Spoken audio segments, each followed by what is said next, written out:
You know, I'm trying to figure out what my fascination is with these things. This is pretty, this one. I don't know why I like these things so much. I bought this one the other day. The tree's not even green. I have no idea. Please wish you a Merry Christmas, though. But I think I like this one with the green tree. But I have to show the manger in a couple days. That's my favorite. It's a big, huge manger that lights up. But anyways, welcome to the D. Louise book series.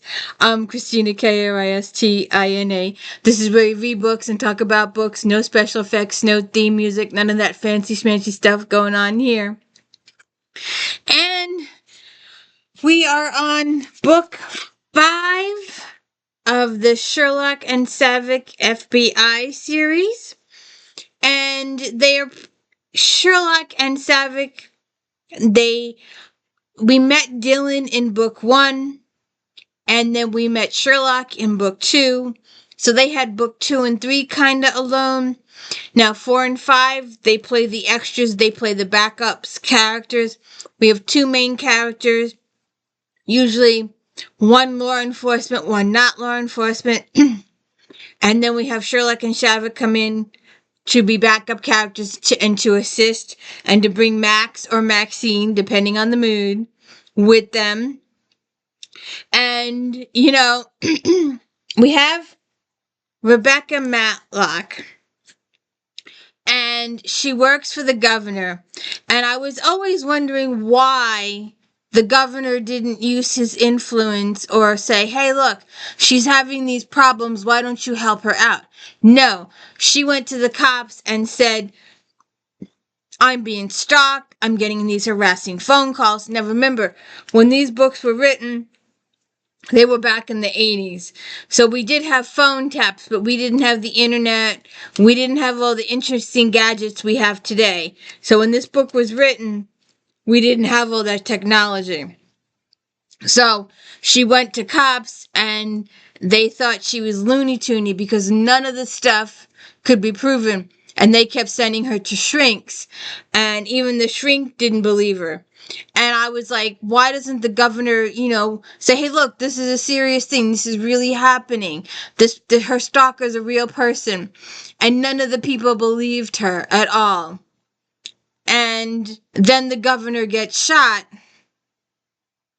And now they're thinking that either she shot him, although they have no proof that she was there, or she has an accomplice because she wanted to be able to go, hey, look, I'm not really crazy. There's really somebody doing this.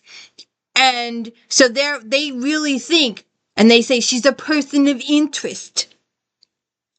So we have poor Rebecca here. And she decides, and her mother is dying in the hospital. So she's afraid. Every time the phone rings, she's afraid it's the hospital, so she has to answer. And when she answers it, and it's the stalker, it's your boyfriend, Rebecca. I don't want you sleeping with the governor, Rebecca. And I will warn you now, I will spoil the characters. I will not spoil the ending, but I do spoil the characters. And, so he keeps harassing her. Her mother dies. She splits down. She goes to a remote area in Riptide, Maine, and she rents a log cabin, and she meets a neighbor, Tyler, and his son, Sam. And Sam's a little quiet. He's been through a few traumatic experiences, but no one talks about it. He doesn't talk about it. He speaks very little. He's very quiet. So there's stuff going on there. And you're not sure in the beginning. You're not sure if he's going to be a love interest. Tyler and Rebecca are going to be a love interest. And then the kid that'll make 3 and have a little family. But there's something not right with Tyler. And there's just something that's like niggling. And you're just like, there's just not something right here. There's just not something. Then there's a really, really bad storm. and some things get disturbed, and a wall collapses in the basement of this cabin, and there's a body walled up in it, a young teenage girl, and they tell it because she's wearing Calvin Klein jeans, and they thinking this was a 17-year-old girl. She was identified later. In the beginning, they think it's Tyler's wife, because his wife has been gone almost 2 years. When this book starts, Tyler's wife is missing. But when the forensics comes back on the skeleton in the walled basement, it was an 18-year-old teenage girl who disappeared 10 years ago. She had been telling town people she was going to elope, so they didn't question anything when she disappeared and never came back. But apparently she's been walled up in the basement for 10 years. And fingers do start to point at Tyler, because in the beginning they thought it was the wife. But then when it turned out to be the teenage girl, they're like, well, then maybe the previous owner did this. And why would he do this? He never actually left his house ever. Maybe she saw something, didn't see something. We don't know the circumstances there. You have to read the book to find those out. Then we have this additional situation. So we have the situation with the body in the basement. That's a situation there. Then we have this additional situation with Becca and her stalker. And so her mother has died. She's been told forever that her father is deceased. But we learn in the book that her father is not deceased. He is a head CIA agent, director, in charge of the whole shebang. And he was in contact with the mother the whole life, but Rebecca didn't know this. That he was, he met with the mother a couple times a year, and he was in contact with her forever. But Becca didn't know it for security reasons. They didn't want people to know about Becca was his daughter for security reasons and stuff like that. So, poor Becca. Then when her father hears about this stuff that's going on with her, he hires Adam Carruthers to go and protect his daughter. So Adam goes up, and at first Rebecca thinks that Adam is the stalker guy, but then she's like, well, your voice is different, and this is different, and that's different. And he's there to protect her, he's been hired to protect her, and he won't tell her by who, and he won't tell her who he is. And she just buys all this stuff, and she just instantly falls in love with this guy. And he really doesn't tell her much of nothing. So then when Tyler shows up, she's like, oh, he's my long-lost cousin. And this guy, Tyler, is supposed to have known Becca back in high school or something like that. They had a past in college or maybe. So you're wondering what's going on here. Is it going to be the Tyler situation, or is it going to be the Adam Carruthers? But since he's law enforcement, you're leaning towards the Adam Carruthers, but you're held up there for a while. So then we get involved in this huge event with somebody tries to shoot Becca. She gets the phone calls. People start dying. The guy leaves notes at the bodies. This is from your boyfriend. Some other situations happen there. The father reveals himself to Becca. They think it's a Russian guy. They want help tracking this guy. They bring Sherlock and Savich in. And Savich uses the computer to try and get more information on this Russian guy, because supposedly this Russian guy was assassinated, but they cremated the body before anybody could go to identify it. So people are thinking that maybe he's not really dead, because maybe they killed some Joe Schmo, and they said, oh, that's this guy's body, but we're going to burn it before you can even have time to identify it. So they don't know if this head Kremlin guy, KGB guy, is dead or not. Maybe he's the one that's going after Rebecca because she's Thomas's daughter. So that's their whole thinking there. And Some other stuff happens with the governor. Never once does the governor contact her. Never once does she contact her. They're two separate things. And I'm like, well, she worked for him all those years. You'd think he would have reached out like a decent human being. But she's been on the run. She's trying to hide where she is. She doesn't even tell the New York cops where she went. The New York cops are looking at her. And consistently throughout the story, the New York cops are like this. They totally solely believe it's her and nothing else. And all these other law enforcement agencies, CIA, FBI, Adam Carruthers, Thomas comes in and says, no, it's not her. And then they stage a setup. They set this guy up to be captured. They put agents in Becca's bed. They put agents in the room pretending to be all these other people. They all get slaughtered. What's up with that? How they set these people up to be Rebecca and they get slaughtered. So obviously something went wrong there.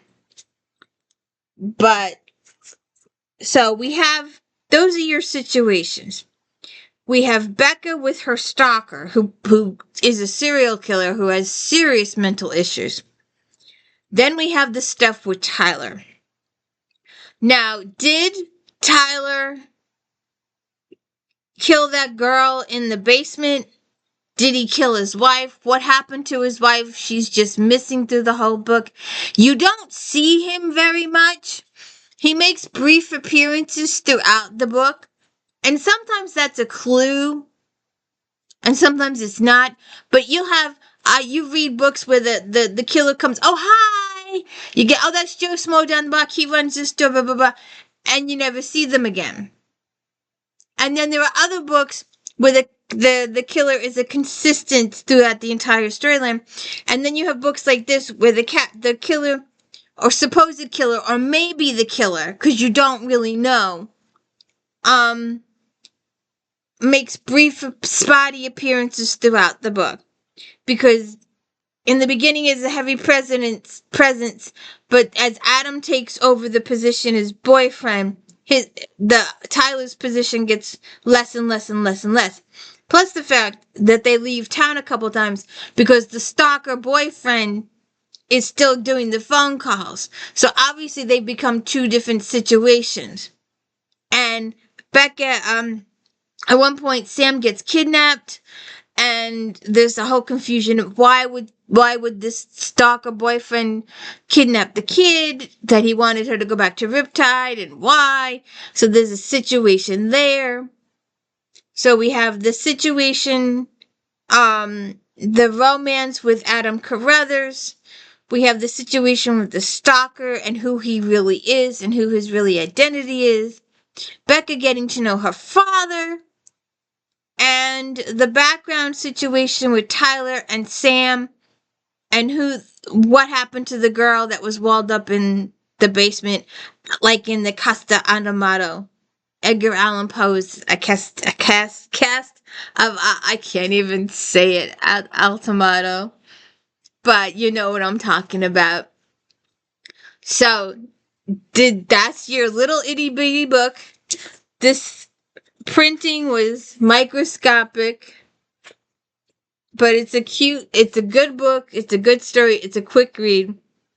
And now we gotta move up to the major leagues with Hemlock Bay. Look at that sucker. Look at that sucker compared to this sucker. Look how teensy weensy this book is. It's almost like a large paperback compared to Hemlock Bay. There we go. Look at that. Look how tiny that is. So, please hit the like and subscribe. And please check out the Flashback Mondays, where I talk about all the books in Romantic Times Book Review Magazine. Also, Star Trek recaps on Fridays. And If Then Friday afternoons. If you like this author, they maybe like that author. January, we're getting into some more regular routines now. I kind of got carried away with Halloween, Thanksgiving, and Christmas. Now we're going to start some additional unique themes each week. If you haven't watched the lawyer one, or the homicide one, or the witch one, or the werewolf, or the Scotland Yard ones, or the African American author ones. Please go check out all those if thens. And if you could please hit the like and subscribe. I don't know if you've noticed this little tidbit fact, but how many videos do you watch and never hit like?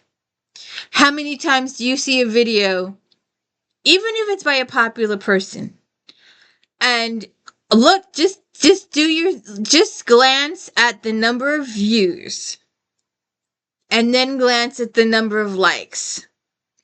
And let's say hypothetically a person has 100,000 views. I'm telling you that the likes, maybe a couple of thousand. It depends on how popular the person is, but usually it's about 10% of the views. With me, it's 1% of the views. But you look at some of these videos, and I know some of these podcasters that do videos, and they could have 15 to 20,000 people watching a live video, live recap, and they'll have like 100 likes. So if you could please take that extra opportunity to hit the like button, it would be appreciated. There's so many videos out there you like and you save, but you never actually click the like button. It would help. It helps a lot. I'm new to this. I just want people to watch my videos. I spend all the time reading the book, and then I talk to you about that. So if you could please go check all of that. And we're doing the entire Kathleen Coulter series, all 27. Also go back and do all the Janets last year if you want to go through those with me. All of J.D. Robb last year, all of Krista Davis. Check out my group books too. Feehan. Just got a whole bunch of Feehans. I have no room. I got to figure out what to do.